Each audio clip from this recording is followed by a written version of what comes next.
السلام عليك يا أبا عبد الله يا ابن رسول الله وابن أمير المؤمنين وابن فاطمة الزهراء سيدة نساء العالمين يا باب الرحمة ونجاة الأمة وأبا الأئمة وعزاء المؤمنين والسلوى يا ليتنا كنا معكم سادتي فنفوز والله فوزا عظيما. تبكي العيون بدمعها المتورد حزنا لثاو في بقيع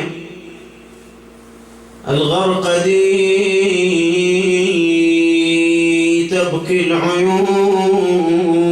دما لفقد مبرز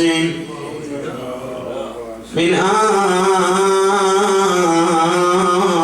أحمد مثله لم يفقد.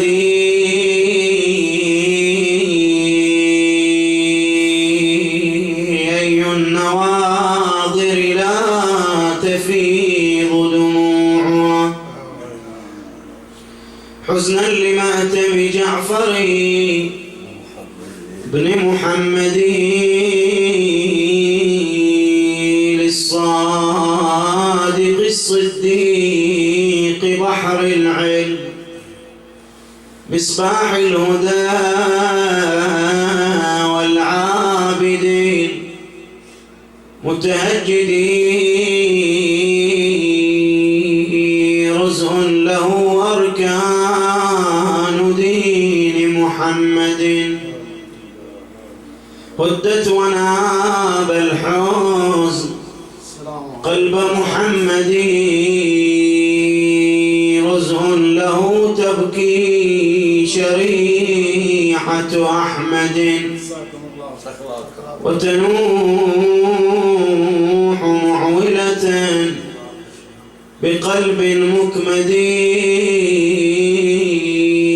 رزء بقلب الدين أثبت سهمه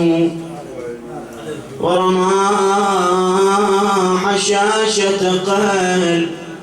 كل موحد كأني بجميع المسلمين خرجوا لتشييع الإمام الصادق وشالوا جنازة جعفر الصادق بتهليل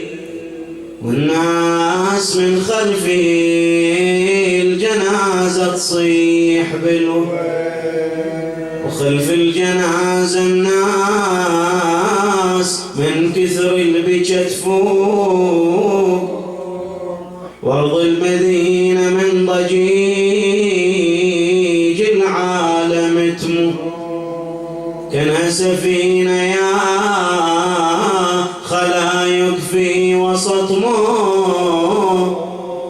من ضجة النسوان وصيحات الرجاج وتكبير سمعوا بالسماوات العلية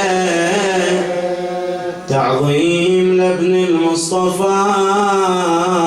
خير البرية واللي نشر مذهبي الشيعة الجعفرية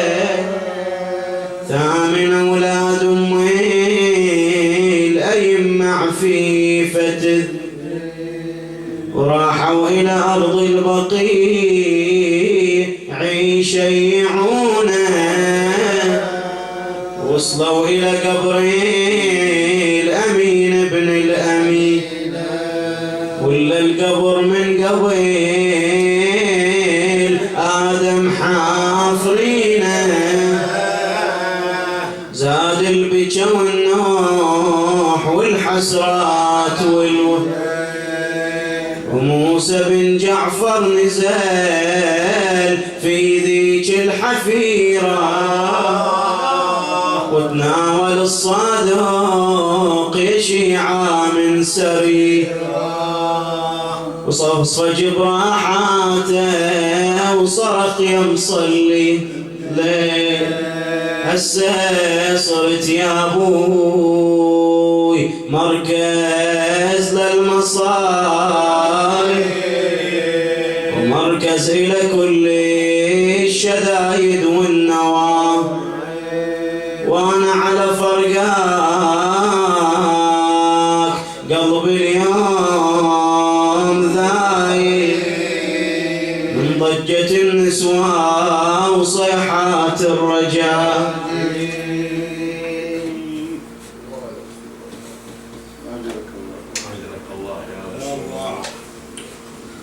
لكنما الأمر والمرجع لله لا حول ولا قوة إلا بالله العلي العظيم. مر في بعض الفترات على الحكم الذي يسمى حكما إسلاميا بعض فترات الضعف والعجز، فنرى الدولة الأموية عندما ازدادوا في ظلمهم وطغيانهم وازدادوا في ظلمهم لشيعة أمير المؤمنين سلام الله عليه ولأهل البيت، نرى عند ذلك ضعفت دولتهم وبدأت بالتلاشي شيئا فشيئا. هنا أصبحت فترة اضطراب، فقامت الدولة العباسية بنشر حملاتها. شعار هذه الحملة الرضا لآل محمد. اللهم صل وسلم على محمد وآل محمد. كانوا يظهرون بأن هدفهم رفع الظلم عن أهل البيت سلام الله عليهم وإرجاع حقوقهم التي أخذت منهم